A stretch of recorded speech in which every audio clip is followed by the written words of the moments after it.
जब हम भोजन प्रसादी पाते हैं तो लास्ट कवर लेते हैं, उसमें पता लग जाता है कि हमारा पेट भर गया है। इसी से जब हमारे जीवन का अंतिम समय आ जाता है तो क्या कुछ घंटे, 2 दिन या 15 दिन पहले हमें संकेत ये पुण्यात्मा महात्माओं का ये कोई भोजन नहीं है। भोजन की प्रक्रिया से मृत्यु की प्रक्रिया को नहीं जोड़ा जा सकता।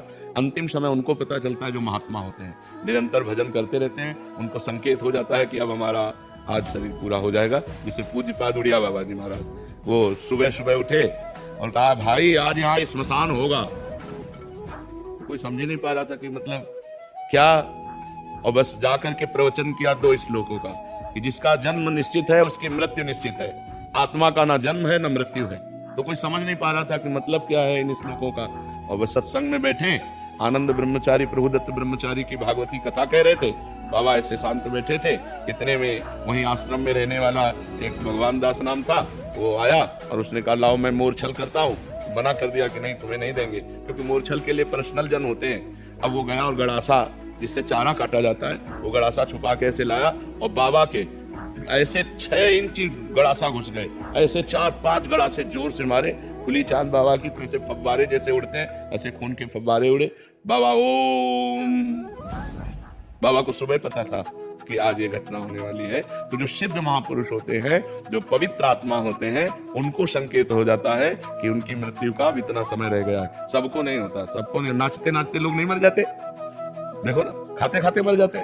कवल भोजन मंगाया होटल में और ऐसे बैठे ऐसे किया मर गए। अगर उनको पता होता तो काहे को कहते। पता होता सिद्ध पुरुषों को, जो भगवान का भजन किए हैं, जिनकी आत्मा निरंतर परमात्मा में जुड़ी रही, उनको पता चलता है संसारिकता नहीं है। ये भोजन पाना संसारिकता, लेकिन मृत्यु संसारिकता नहीं कि जैसे आखिरी कवल को पता लगता है हमारा हो गया, ऐसे ये सिद्ध पुरुषों को होता है जिन्होंने भजन किया है। साधारण प्राणियों को तो पशुओं की तरह मर जाते हैं, उनको क्या पता। पशुओं की तरह जन्मे, पशुओं की तरह आचरण करते रहे और पशुओं की तरह मर गए।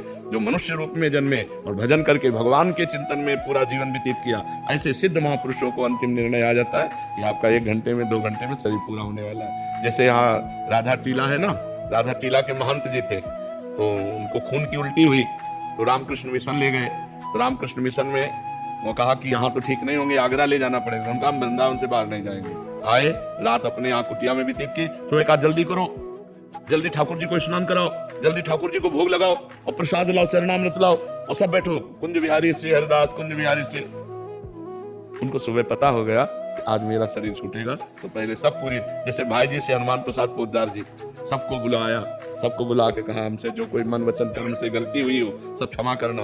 आज हम प्रिया प्रीतम के यहाँ जा रहे हैं। और ऐसे जैसे कोई बारात नहीं जाती, ऐसे सब भीड़ लगी हुई है और सबसे हाथ जोड़कर ऐसे। ये सिद्ध पुरुष जो भगवान का भजन करते हैं, भगवान को प्राप्त होते हैं, ऐसे महापुरुषों को पता होता है कि हमारा कब शरीर छूटने वाला है। अन्यथा अज्ञानी जीवों को नहीं पता होता। अपनी मृत्यु के समय को आगे टाल भी सकते। क्यों टाल सके?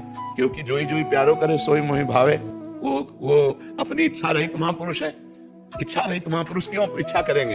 अंतिम समय क्यों अपनी बात बिगाड़ेंगे? इच्छा करना अपनी बात बिगाड़ना है। जोई जोई प्यारो करे सोई मोहि भावे। प्यारे की इच्छा बुला रहे हैं तो मेरी इच्छा क्यों हो जाए कि मैं आ रहा हूँ? प्यारे बुला रहे हैं तो दौड़ के जाऊंगा। तो वो तो अपने शरीर को छोड़कर, शरीर से प्यार थोड़ी होता है। योग साधन में योगी जन तो मर गए। आपने एक बार सुनाया था कि वो 1400 चांगदेव जी। नहीं, ये भगवत प्रेमी जन थोड़ी है। प्रेमी जनों का मार्ग अलग है, योगी जन। हाँ, योगी जनों का अलग है। वो जी सकते हैं, लेकिन वो क्या थे?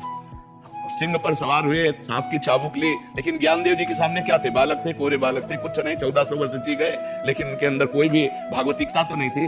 ज्ञानदेव ने दिखाया कि चबूतरा चल पड़ा, जड़ चबूतरा चल पड़ा। तो उनका तुम कोरे कागज हो, अभी केवल अपने श्वास वायु को रोककर जीना सीखे हो, लेकिन जीवन का जो रंग है वो ब्रह्मबोध या प्रेम दोनों नहीं प्राप्त है। तो वो योगी जन अपनी प्राणवायु को रोक करके मृत्यु के आगे अपनी आयु बढ़ा लेते हैं, लेकिन उसे कोई लाभ नहीं है। लाभ है भगवत प्रेम, तत्वबोध, जो ज्ञानदेव जी से मिलने के बाद चांगदेव जी को हुआ।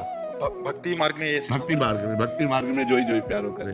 ज्यों ज्यों राखा तो त्यों त्यों रहिया तुम्हारी। जैसे जैसे आप रख रहे हो वैसे वैसे आप रहे। भक्ति की अपनी कोई इच्छा ही नहीं होती, वो भगवान की इच्छा में अपनी इच्छा को मिला देता। भगवान चाहे अभी बुला ले, भगवान चाहे 100 वर्ष बाद बुलाए, उसका ना कोई शिकायत है मरने की, ना कोई जीने की।